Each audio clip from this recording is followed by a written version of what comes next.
Welcome back with my friend Sandero. That's not Stefan. That's Stefan. But we're doing an army video, so why not call on an army friend?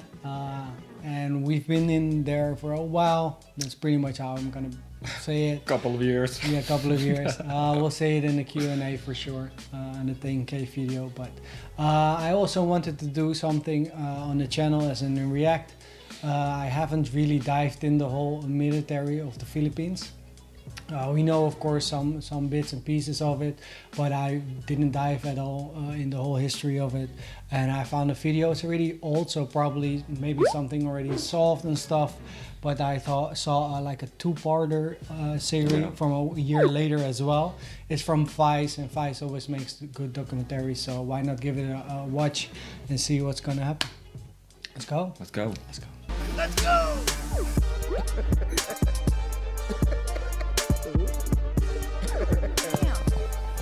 Let's go. Urban assault. Video's called Hunt for ISIS Militants. Marawi. Things happens. Boss, last man. I know it's a Mindanao. Follow him. Run. Oh, that's dope. There. We're taking time. Last man. These are the Philippines Special Forces on the hunt for ISIS militants.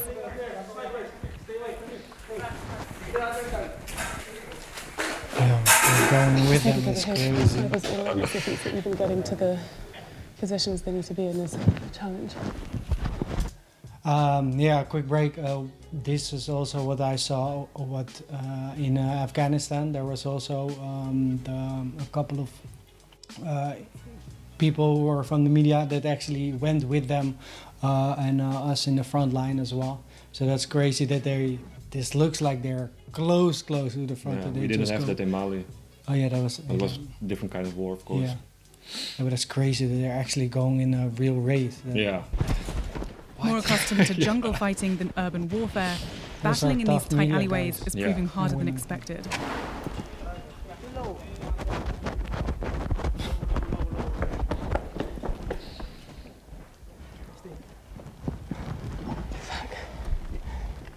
This building is used by the terrorists. Are they still here? Most were shooting at us. Where are their snipers? Yeah, the big buildings over there. How close? Front line. 250 meters. These forces are turning this bombed-out school into a sniper outpost and preparing to attack. We have one pilot position there, taking fire. Enemy snipers across the river. See the homes? We have another one inside here. The special forces. That's the result. We didn't, From the forces. You can see them. but I recognize it. Follow me. And under the table.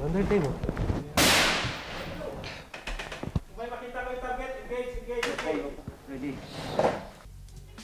I would shit my pants as a news reporter, man. That's what I was thinking. I mean, it's crazy that it's so close by and they go with us. Of course, you have better footage that way, but when they're still so active and normally when it's that occupied, the commandos, and I know for the special forces in Holland, they won't allow it for that close. Like maybe if it's cleared a bit, but you never know what's gonna happen when it's like this. I don't think those news reporters have the proper training. No, of course not. Yeah, just that guy's gonna just take them with them. Like, fuck That's it. why she said, no, I'll bleep it out though. Yeah, I know. It's crazy. Why? It's crazy.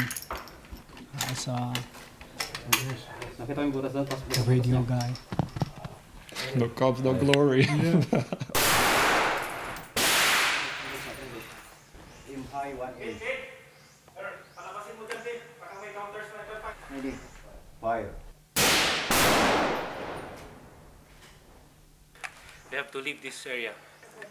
We just shot fired, so we expect a counter attack to us, okay? Understand? Follow me.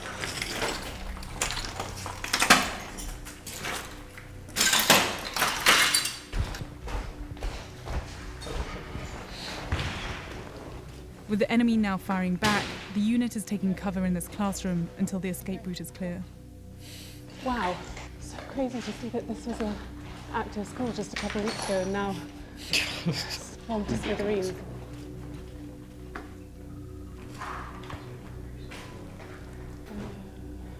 Is this the toughest war you've been in? Why? They're not running out of ammo. They can be behind IEDs while they're pursuing them. 2 IEDs laid here by the terrorists because this used to be a terrorist stronghold. There's 2 IDs in possible The equipment is on par though for the special forces. That's like very similar to what I know from our own forces. The streets are the killing zones. This is Marawi. For weeks, the Philippines military, assisted by US Special Forces, has been pounding the city with airstrikes and battling house to house in an effort to root out this man. Isnilon Hapilon, the leader of homegrown terror group Abu Sayyaf. They pledged allegiance to ISIS in 2014. Look at the young ones. Yeah. Philippine authorities say Hapilon, along with another ISIS-linked militant group called Maute, were planning to establish Southeast Asia's first Islamic State caliphate here in Marawi, a predominantly Muslim city in a country that's more than 90% Christian. With an extensive network of hundreds of fighters, both local and foreign, these militants have mastered the terrain and stashed away a seemingly endless supply of weapons. It's hard for me to imagine that in your home country, we had to travel like halfway across the world to go to like a war zone and combat, and then this is Just like next door. Indoor. Yeah, yeah, indoor, yeah. That's mind blowing. We're heading right into Marawi city right now towards the heart of the battle. You can hear this continuing barrage of airstrikes going off all day long. The only functioning building in this part of town is the tactical command post of 1 Marine Battalion, the main forward operating base for the armed forces. We're being fired at Yes. FOBs. From that The other position. side of from the that other side. position. Yes. Okay. So we should keep a low profile. Yeah. Okay. Have they managed to fire in here into the base before? This is still a hot zone. Major Rowan Remus is one of the commanding officers Other who's been words, stationed yes, here of course. since the fighting began. What are you talking about? Can you just show us where the enemy is? Okay, this is Mapandi Bridge. Before, this was well defended. So they place car bombs, roadblocks, and they employed sniper fires. So the city is essentially divided by this river going Yes. through. Rage. Yeah. So the enemy is contained within this area on the other side of the bridge. Other side of the bridge. Okay. Now, the target of our maneuvering elements is to neutralize those vantage positions through our mortar fire. Sounds close.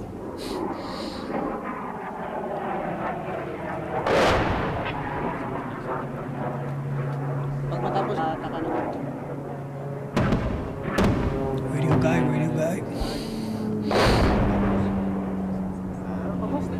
These guys have been pounding the city with airstrikes and they're just about to send this mortar into enemy territory.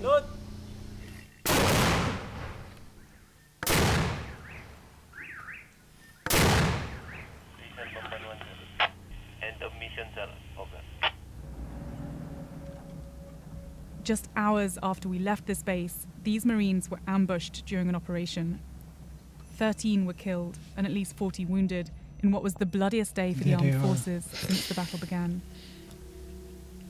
It's crazy. Immediate rescue, please. But it's not just militants inside the city. There are also hundreds of civilians.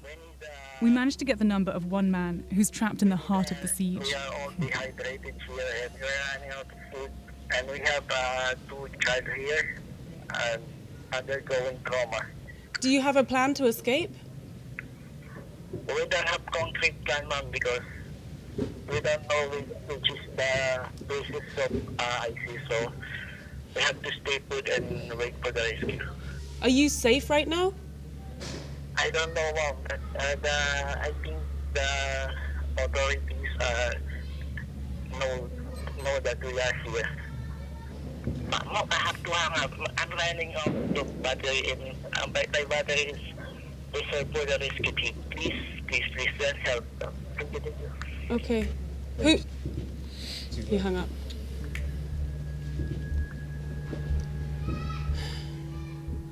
For the people trapped inside Marawi, the army is not moving fast enough, and the situation is becoming more desperate by the day. So is everything going to plan from your Yes, side? we are doing very well. Okay. Colonel Joao Herrera is the spokesperson for Joint Task Force Marawi. Barrett is a 50 caliber. Despite the military's many setbacks, he's keen to show us that the armed forces have retrieved around 120 high-powered weapons from the enemy. I mean, obviously the insurgents were pretty well equipped. How well equipped are your troops?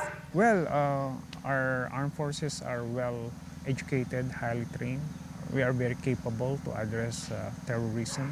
Because obviously there's also a lot of criticisms towards the armed forces suggesting that you're not well equipped and that you're not doing a great job, quite frankly, at pushing back these militants. Well, I think that's their opinion. Okay. How long do you think it's going to be before? Well, we don't want to give timeline because we need to put premium on the lives of the people that were trapped.